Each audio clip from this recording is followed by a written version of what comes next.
yose wemerana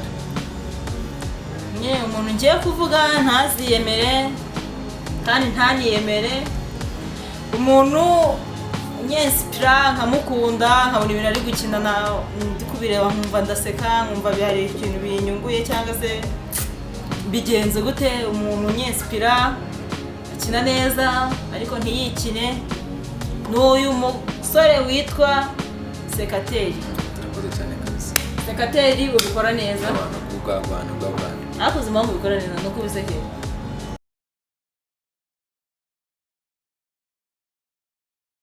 Ikaze kuri Kigali Cinema TV, nje mureba ahangaha imbere ya kamera nitwa Mimi, nyina muri Mugeni series. Mfite umutumirwa, mufite amatsiko y'umutumirwa wanjye yitwa Sekateri.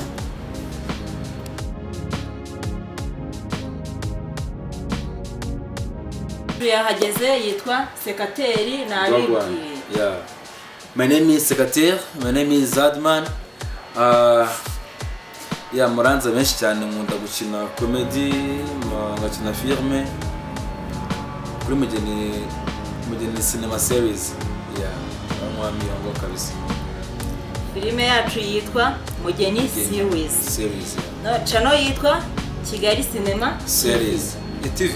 Kigali Cinema TV. Okay. Mukore, subscribe, share and comment. Na like. Okay. Yeah. Nta kintu wadusangiza hano kuri channel nk'umutumirwa wanjye. Utese mu rugero nje nyine nari mfite titire igira iti tuvuge ku bakaragita bacu bakina muri Mugeni series. Niba uko baba bameze muri Mugeni series ari nako bameze hanze. Je mu bantu nge bandira ubwoba. Uvuge n'umuntu ukwinspira iyo. Je mu bantu nyinspira pe muri Mugeni series ni Gasore.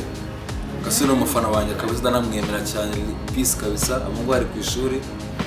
Ebana yatangiye amasomo uyu munsi Usman zamujye imbere azatsinde. Ako no bazamusanzwe nari bikeka jonde yame mu cyitwa sokanyana kana mu kabari. Ate. Tubwiye. Kana mu kabari bakasigana amanuza yanjye ibyangombwa byanjye kwara uramuka ariko nari byo to Usman zamurinde zamuye gutsinda ubwenge mu ishuri azatsinde ako no hanze naho muhe no kuba aragira uburarambwa afite ungu hanze afite uburara hanze arabeshya uwo muratangiye gukuranga ngazana mu tuntu tw'ibirara yata ako nyine ari burya kabisa ndamwemera cyane Gasore kabisa arabizi kabisa nta wundi wagira icyo uvugaho nanjye wemerewe kumbaza nta kibazo feel free. Okay ako sinanye nkubaza nta kibazo umugeni mubona gute mbwiza ukuri warasenga gusenga umugeni mubona gute nyine Mugeni tumeze nkaho tuba duhorana niko nabyita urumva Mugeni uko mubona muri Mugeni series asenga n'ubundi no mu buzima busanzwe ni umukristo arasenga cyane. Niye twarebye role ashoboye kandi yakina akunze. Yego. Niyo ngiyo musanzwe. Ase Mimi kankubaze nanjye. Umuntu uze yose muri team yanyu yose wemerana. Umuntu ngiye kuvuga ntaziyemere kandi ntaniyemere. Umuntu nyensipira nkamukunda nkabona ibintu ari gukina ndi kubireba nkumva ndaseka nkumva bihari ikintu binyunguye cyangwa se bigenze gute umuntu nyensipira akina neza ariko ntiyikine n'uyu musore witwa Sekateri. Sekateri ubikora neza akoze impamvu ubikora neza nuko ubisekeye no mu buzima busanzwe nyine ubusekeje gutera utudrage gushimisha abantu muri make aho uri harasusuruka nawe cyane no isanye no imeze nka fa aho uri harasusuruka nicyo nicyo tuvuga mabo cyaya adram nyine adani mbande na aho ntawe ariko murashya we yes gezaho mugenzaho ase bimubwiza kuri kwimanta sibyo bwiza kuri wenda nka Mimi n'umuntu umeze ute Mimi n'umuntu ki Mimi ni muntu ki Mimi mureba hangaha umuntu witonda wanga umuntu umusagarira akugira amahane agatanga iryo jambo ntabwo n'abantu batagira amahane izina ry'Imana.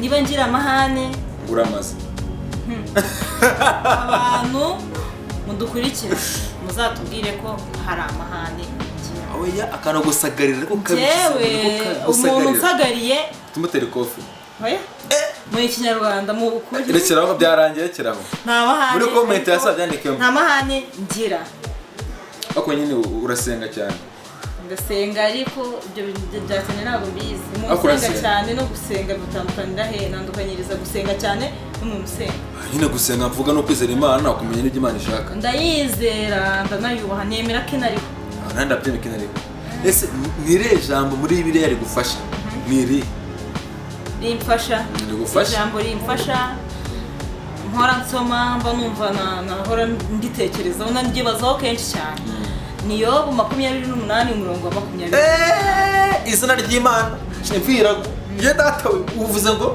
Yobu 28 umurongo wa 20 mani tukiraho ngaho yo gusenga simbize cyane ariko abashabera cyane batera commentaire munsi niba tambeshe ngewe ngo Yobu magana nga Yobu 28 umurongo wa 28 ngambwira ijambo no muri Bibiliya ritwani rihe ritwari rimo muri Bibiliya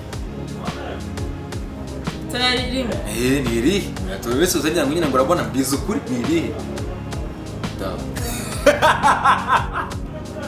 kasana nuko bari kumura gutekereza igise ntabwo umuntu usenga urubije Imana ngabanza ngo urabona none se ni ngombwa ngo umuntu amenye Bibiliya nacu tubwire ntabwo umuntu ari ngombwa amenye Bibiliya ndabeshye umuntu yasomye Bibiliya arantu hamufasha agacuturongo tire ngewe uko nguko niko Bibiliya naje ndiye navuze iyo nyine we mbwire ijambo rito muri Bibiliya ijambo rito muri Bibiliya rero nshuti zanjye bavandimwe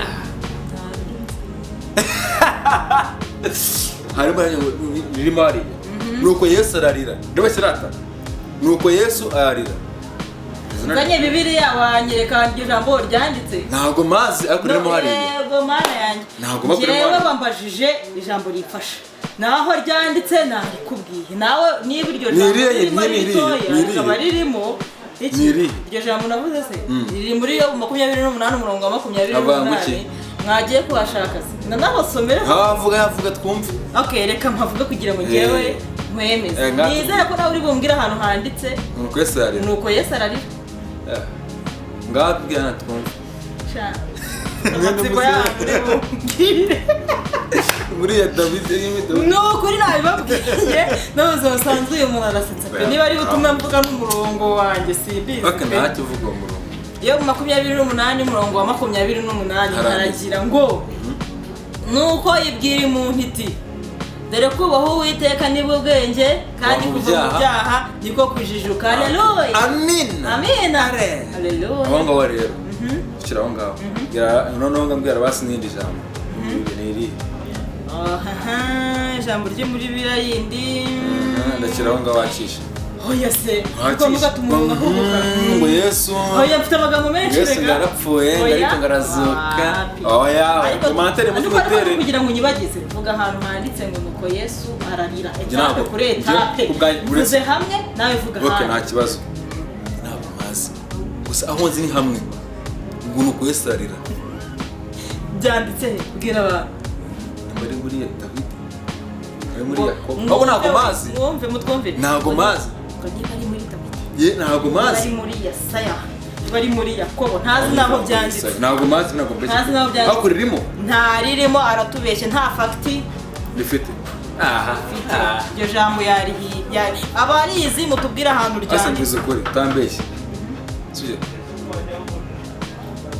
kugira ibintu mbese ukunda kurya buri munsi n'ibintu ntatinze ntabwo nabishidikanyaho nkunda kurya dodo zonyine gusa zirimo tangawizi no tangawizi nkunda kuyima mu cyayi zirimo bakanacyo yura yakira ngaho uyu muraga ari butume mvuga pe nta kibazo ntago ari butume mvuga pe none se yura yakayikora iki iyo ndakaye yura yakayikora iki reka ntabwire habese iyo ndakaye ceceka nta jambo na rimwe macaka kuvuga nta muntu mba nkeneye kamvugisha n'uwo tutagiranye ikibazo yamvugishije mubwira nabi kandi ntabwo arengeje abashaka nimushake nimushake yewe nuko ngukomeza iyo ndakaye ndaceceka Iyo ndakaye gusa rata ntabwo bimara igihe kirekire.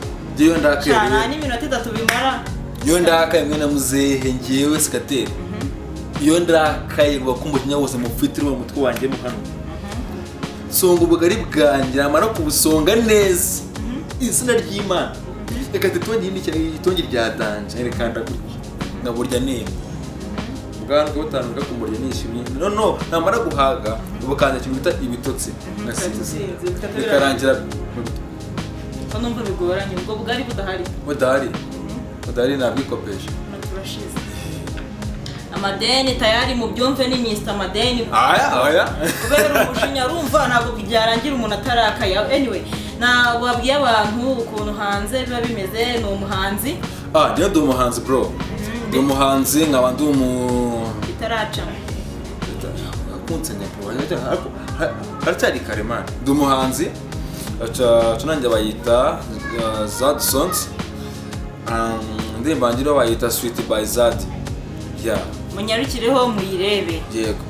No mukore share, like, comment, subscribe and cyane. Ibi mukomeze munayirebe. No. Munataginge. Hagiye gufuma beta yacu umugeni yagarutse. Babwire kuri mugeni. Badata we. Bahumburiza. Mugeni yagarutse mugeni.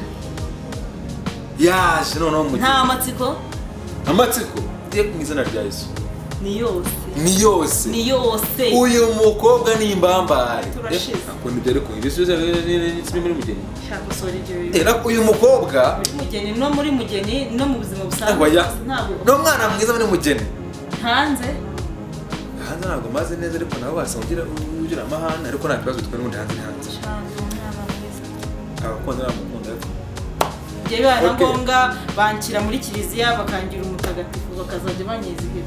Okay, thank you very much. Abakunda kuri Kigali Cinema TV. Turabakunda cyane. We love you so much.